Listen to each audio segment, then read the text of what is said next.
Well, you don't see this every day. Morgan Stanley has posted a 23.5-minute video featuring Adam Jonas. You may recall he covers Tesla, head of global autos and shared mobility research, in which he explores how AI and the physical economy are converging to reshape industries and unlock new markets. I have not yet watched this video, but I thought, what a great thing for us to watch together.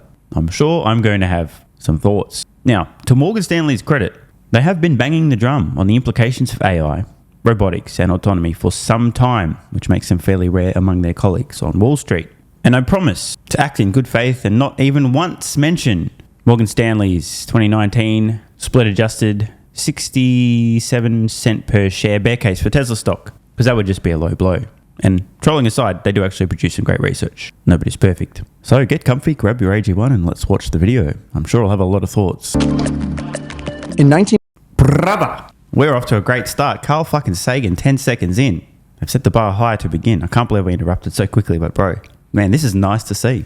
Let me know in the comments below any Carl Sagan fans in the house. 1995, astronomer and planetary scientist Carl Sagan made a disturbing prophecy in his book, The Demon-Haunted World, about the future of the United States, where nearly all of its manufacturing industries had slipped away to other countries, leading to adverse geopolitical and societal outcomes.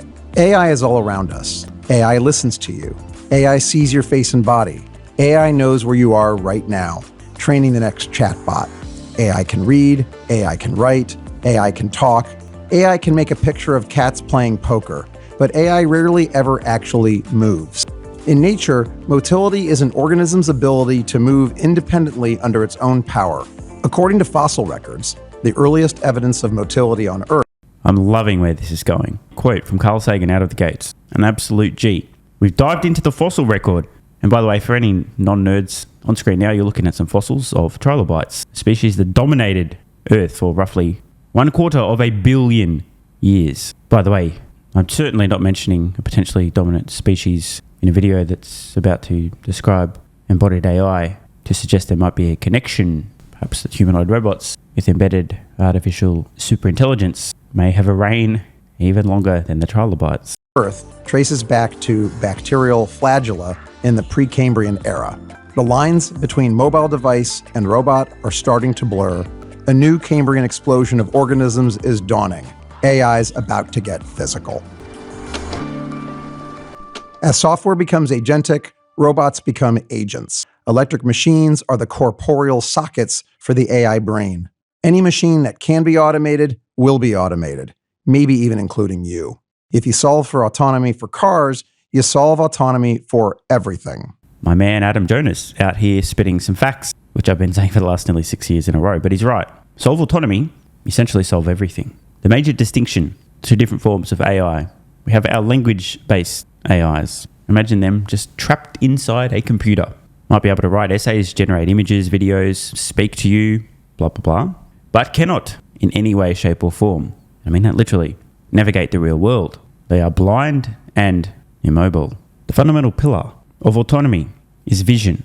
And to talk through what vision means, vision involves seeing, perceiving, planning and acting in the real world, moving through the real world. It's not enough to just have the inputs, photons in.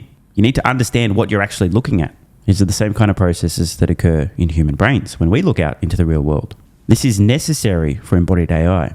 I've been saying for some time now, the fundamental building blocks of artificial superintelligence, completely generalized and super smart, needs to be a big-brained language, images, video generation, blah, blah, blah. Okay, needs that, but it also needs real world. This is why I said, when Tesla first announced their intent to produce a humanoid robot, those motherfuckers have already essentially built the brain of the robot in their vehicles. And they will, in essence, be able to transplant the brain of the vehicles into their humanoid robots and have a massive, massive head start. The final point I want to make on this is, unlike a language model, which can scrape the open internet for text, spoken language, as well as written, images, and video to train on, there is no equivalent repository of real-world data available for anyone to tap into to train on. You literally need to have millions of sensor-encrusted robots, maybe vehicles, for example, in the real world, collecting real-world data to train on. And unless a company that happens to have that data, aka Tesla, is the only company on the planet that does, and they're willing to license you access to this data to train on, you can't do the same thing. And this is very important. Solve autonomy, solve everything. And in order to solve autonomy, you need fuck tons of real world data. And in order to have fuck tons of real world data, you need fuck tons of robots collecting real world data in the real world. This is very important. A humanoid robot is just one of thousands of form factors of embodied AI. A broad definition, any machine that collects photons, perceives the world around it, learns, navigates, or manipulates three-dimensional space. Embodied AI and national security are inextricably linked through dual purpose. Embodied AI lends itself to natural monopolies and utility networks across deca-trillion dollar TAMs, or total addressable markets. I better stop interrupting so much. This is going to be a very long video, but a couple of things. Adam describing natural monopolies, aka winner takes most/all, and all of what? As he said, multiple deca-trillion dollar total addressable markets. Many skeptics, many cynics, and many Elon/Tesla haters, anytime Elon Musk throws any idea at all out there about possible market opportunities in the future, immediately dismiss him as insane, ridiculous, deluded, or straight up lying and deceiving. What then when somebody like Adam Jonas of Morgan Stanley, who clearly has put some time, effort, and thought into this presentation, is describing winner takes most/winner takes all and sizing said opportunities, multiple opportunities, each in the deca-trillion dollar range? Food for thought. It's December 31st, 1879. Thomas Edison makes the first public demonstration of his incandescent light bulb. The incredulous crowd laughs and asks, how could people buy light bulbs if they can't afford electricity?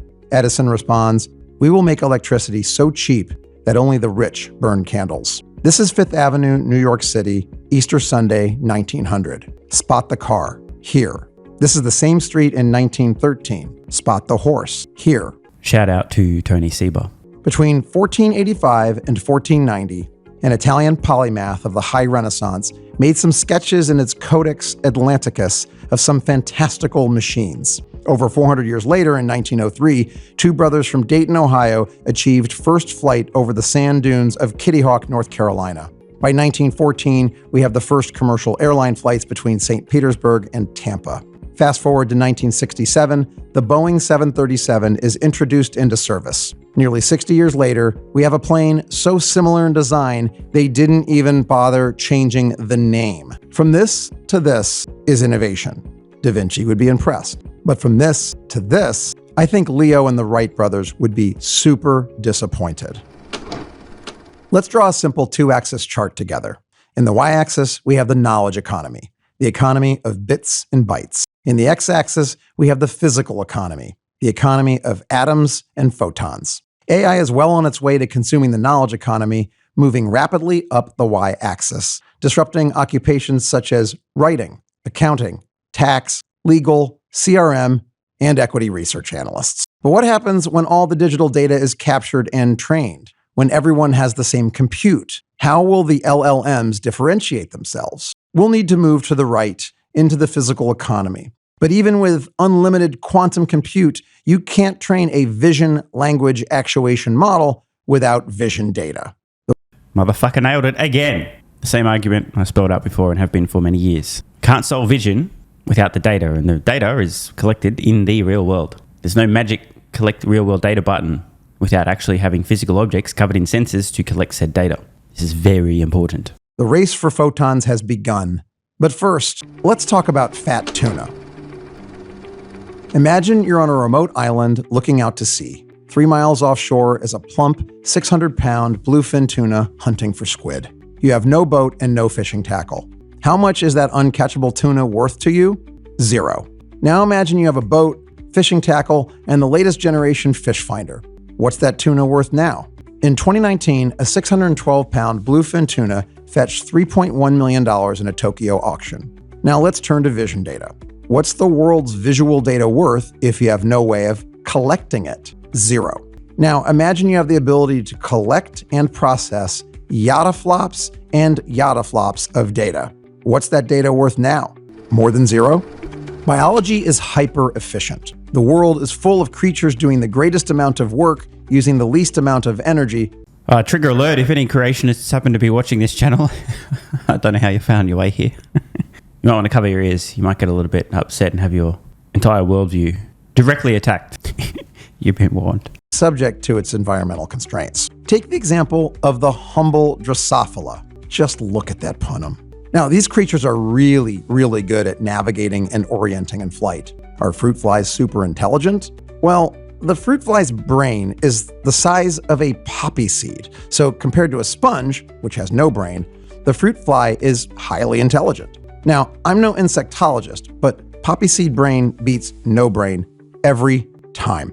Scientists think the secret to the Drosophila's aeronautic abilities has something to do with these things. 2 enormous compound eyes that are bigger than its entire head, each featuring around 400 hexagonal ommatidia. These insect lenses act as tiny computers. Light comes into the lens, which does a calculation, pre-processing the data before entering its brain. Again, folks, we're talking poppy seed brain, not sesame seed. Lenses are amazing computers that don't use any of the fly's energy, and they don't make mistakes. Hardware like this is the compounding product of Darwinian forces of biological survival, mutation, and procreation over hundreds of millions of years. I did try and warn you, creationists.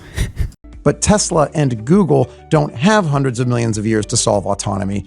They need tools that can simulate billions or septillions of years in just a few days to get those Darwinian forces moving a little bit faster.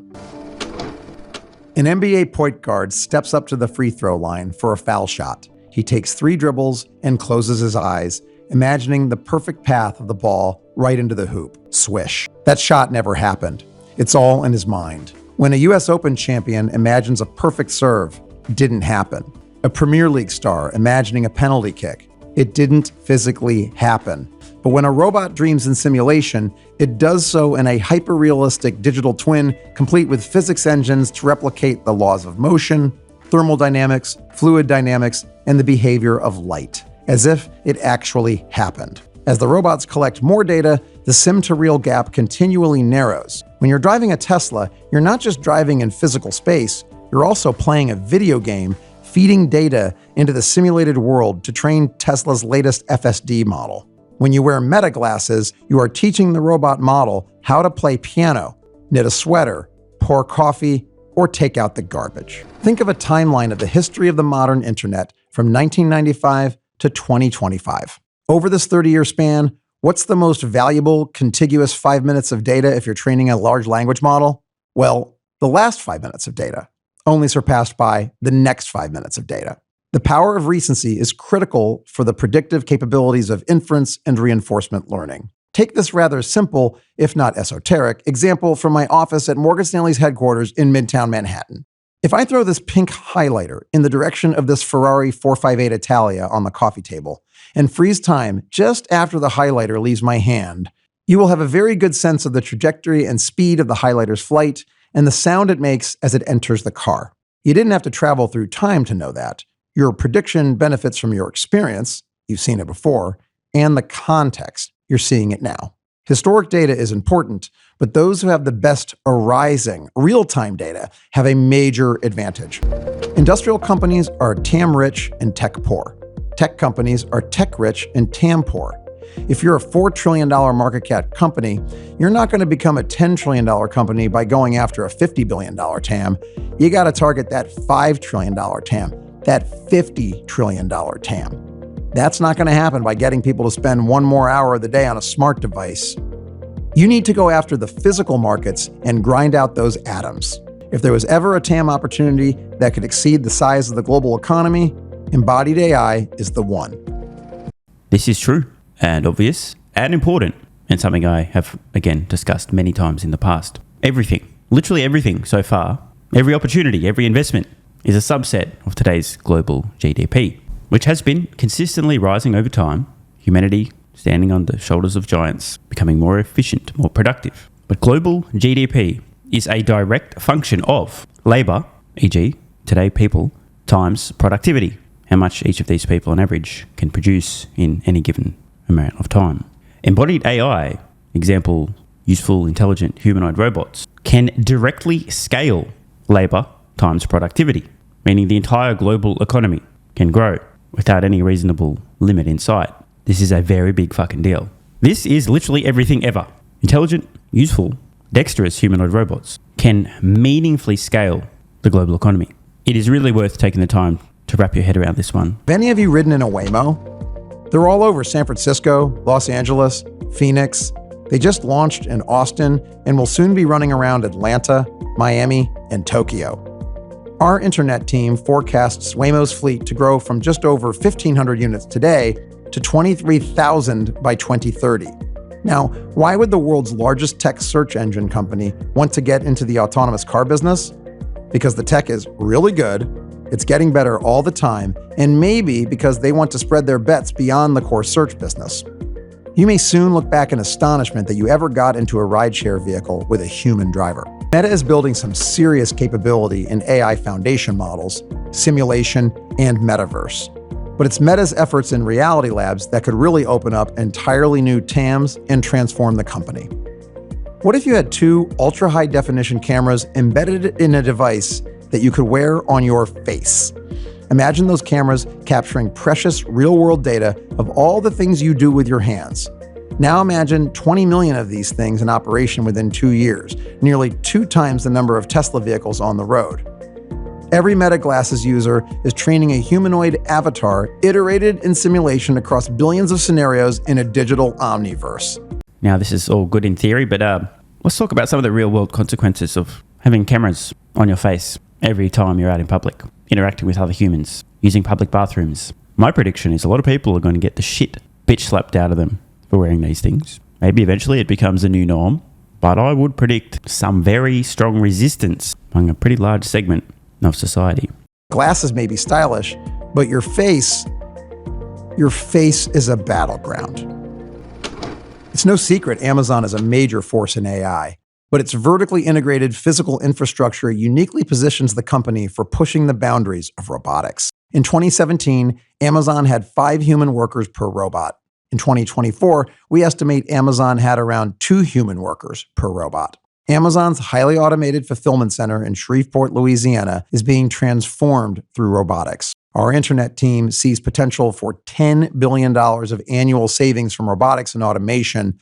At that scale, Amazon can turn robotics into its own business. AWS started out as an internal efficiency measure before it became nearly 60% of Amazon's operating income. Could we see Amazon bot services in the next few years? Apple may have paused their Sorry, the titles on these sections, I've got to give credit. They've had some good ones. autonomous car project, but once CarPlay gets access to the video data from inside and outside of the vehicle, then things could get very interesting in Cupertino.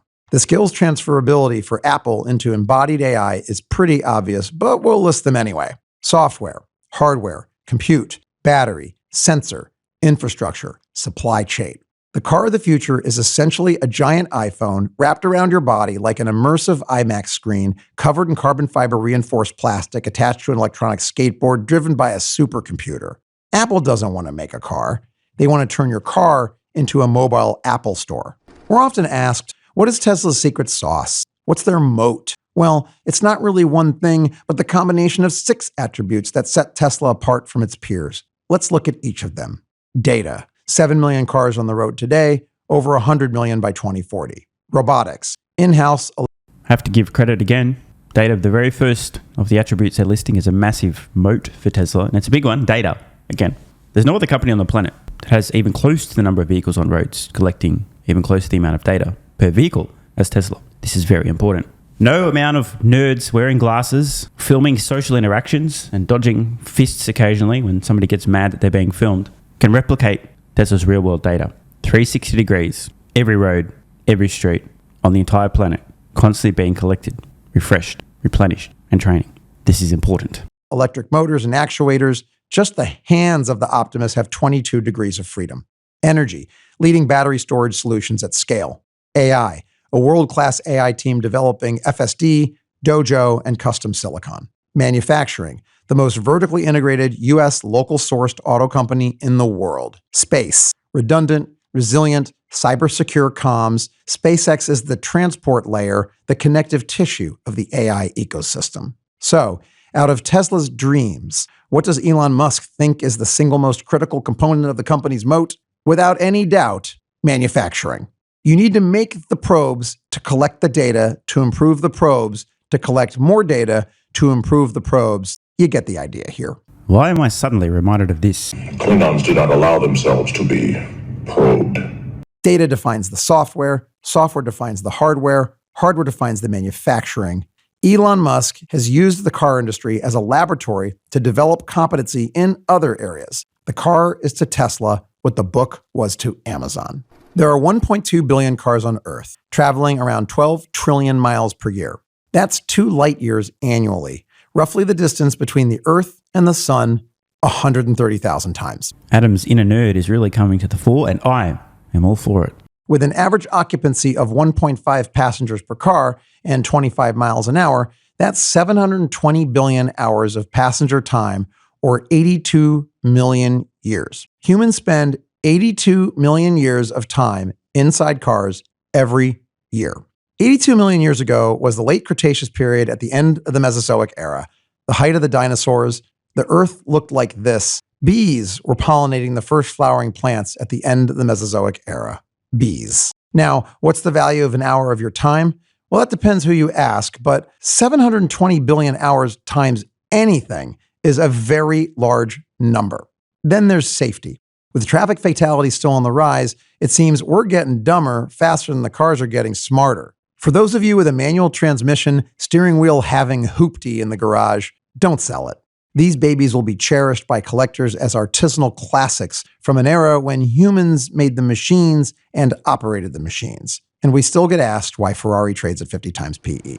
The next time you're flying in an airplane on a clear day, take a look down at the Earth. Notice all the roads, the parking lots. See how much of our planet's surface area is devoted to vehicle transport. If AI can drive thousands of times safer than humans in 2 dimensions in the pedestrian-filled chaos of our cities, navigating in 3 dimensions is a walk in the park.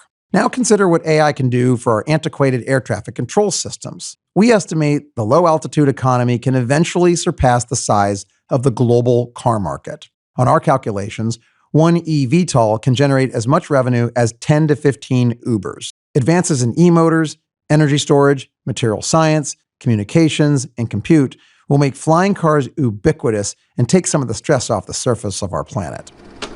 No, not that AWS. This one.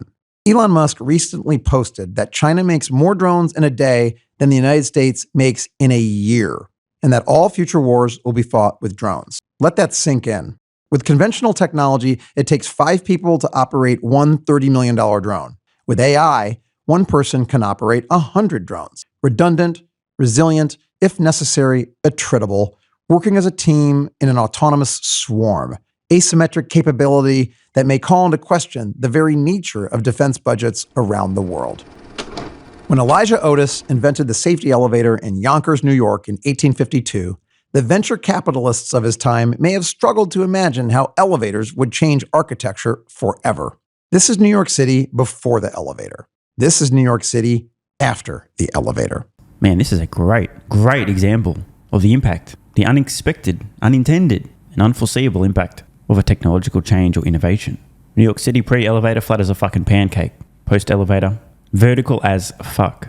We think of a reusable rocket as an elevator to space. SpaceX has reduced launch cost 10x while increasing payload capacity 10x, while increasing satellite bandwidth 100x. That's a 10,000x improvement in cost per gigabyte of saleable capacity in orbit. SpaceX is creating an all-new internet that provides downlink connectivity to everything.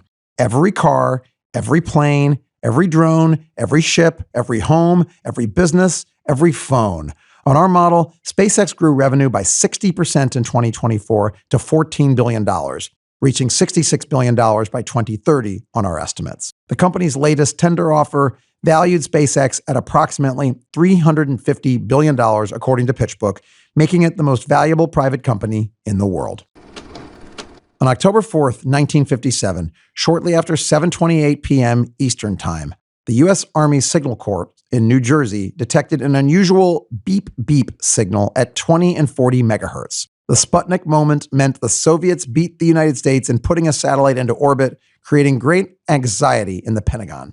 In May of 1961, President John F. Kennedy announced the goal of putting a man on the moon and bringing him safely back to Earth by the end of the decade. And in that moment, countless 8-year-olds in the U.S. wanted to become astronauts, and U.S. math and science proficiency skyrocketed. National security is a powerful innovation catalyst. Competition with China is reawakening the Apollo spirit and catalyzing policy and public support for the next era of innovation in the fields of AI, cyber, space, robotics, and quantum. The United States didn't put men on the moon just to collect rocks and do donuts in a lunar rover. They did it because if we didn't do it, someone else would have. A tiger cub learns by watching its mother hunt. A human-shaped robot learns by watching you drink coffee, flip a hamburger, hit a forehand, or miss a 3-foot putt. Why humanoids? Because the world was made for humans by humans, and there are over 8 billion of us to watch and imitate. First adoption, starting now, with the most boring, repetitive, dangerous tasks and environments where you can control for temperature, weather, light, humidity, and where humans are in predictable areas. A manufacturing line, fulfillment center, kitchen, a lithium mine.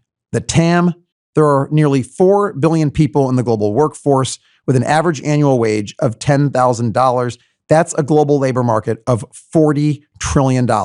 One humanoid leased at $5 an hour can replace 2 human workers making $25 an hour, supporting a net present value of approximately $200,000 per humanoid. Looks like they saved the best till last. Now, I saw moments ago, first use for humanoid robots, predictable, controlled environment, warehouses, logistics manufacturing lines. This is the perfect setup for Tesla because they are their first customer. Because Tesla is a business today operating at massive scale, manufacturing objects, they have a unique advantage in developing the capabilities of their humanoid robot because they can deploy Optimus humanoid robots in their own factories, doing useful labor, useful tasks from the outset. Once Tesla Optimus humanoid robots have mastered a number of basic, boring, and repetitive tasks in manufacturing, they'll be able to sell and or lease and or both these robots to external customers with comparable businesses, manufacturing, warehouses, and so on. This is a unique advantage Tesla has. As far as I'm aware, there aren't any other companies attempting to produce humanoid robots who can be their own first customer at massive scale. And importantly, Morgan Stanley's estimate, the net present value of a humanoid robot, $200,000. So let's say hypothetically you're a business and you can buy one of these for 50 grand or 100 grand. Alternatively, lease it for $5 an hour. It's essentially a fucking money printer. And you'd be dumb, brain dead, not to. To put this in context, at $5 an hour, times a 40-hour work week, times 52 weeks per year. If you were leasing one of these robots for a mere $5 per hour, it's a little over $10,000 a year. That said, why would you limit yourself to a 40-hour work week when you could do 80? That would still be just $20,000 or so. $20,000 versus $200,000, no-brainer of no-brainers. The U.S. labor market has 160 million people. Every 1% substitution by a humanoid is worth over $300 billion, or around $100 per Tesla share. Oh, hey, it's me again. Were you listening? These numbers get real ridiculous real fast. Roughly 3% of labour population substituted would be equivalent to roughly Tesla's entire market cap today, e.g. doubling from just 3%. And remember, the upper limit here isn't 100% because humanoid robots themselves can scale the labour population with no end in sight. Do you understand? So how can our clients express a view on the embodied AI theme? Morgan Stanley presents the Humanoid 100, a global mapping of equities across a range of sectors and regions that may have an important role in bringing robots from the lab to your living room. We divide the robot into the brain, body, and integrators, semis, sensors, batteries, actuators, encoders, harmonic reducers, screws, bearings, connectors, magnets, rare earths, and many more. This is manufacturing as a percentage of US GDP since World War II. Just look at this chart. It's not just the magnitude of the decline from nearly 30% to 10%, but the persistent, uninterrupted linearity of the decline decade after decade for 80 years. How much further was this going to continue before we realized that it may have gone a little too far? Morgan Stanley is making a strategic commitment to telling the story of embodied AI. leveraging our platform and relationships to help our clients identify the next crop of multi-generational compounders, transforming industries and creating new markets we believe can exceed the size of today's global GDP. The intersection of AI and the physical economy offers the chance to disprove Carl Sagan's 1995 prophecy. History books will be written about this time and the next 5 or 10 years. The impacts across markets and geopolitics are likely to be profound and far-reaching. The Morgan Stanley research team is here for you as we navigate these consequential times. We are grateful for your partnership and thankful for your business. Stay human. Overall, great presentation. I'm sure they get lots of business from this. I'll tell you what, if they could publish one banger like this every day, that would quickly put me out of a job. I just want to note something. This video was not about Tesla.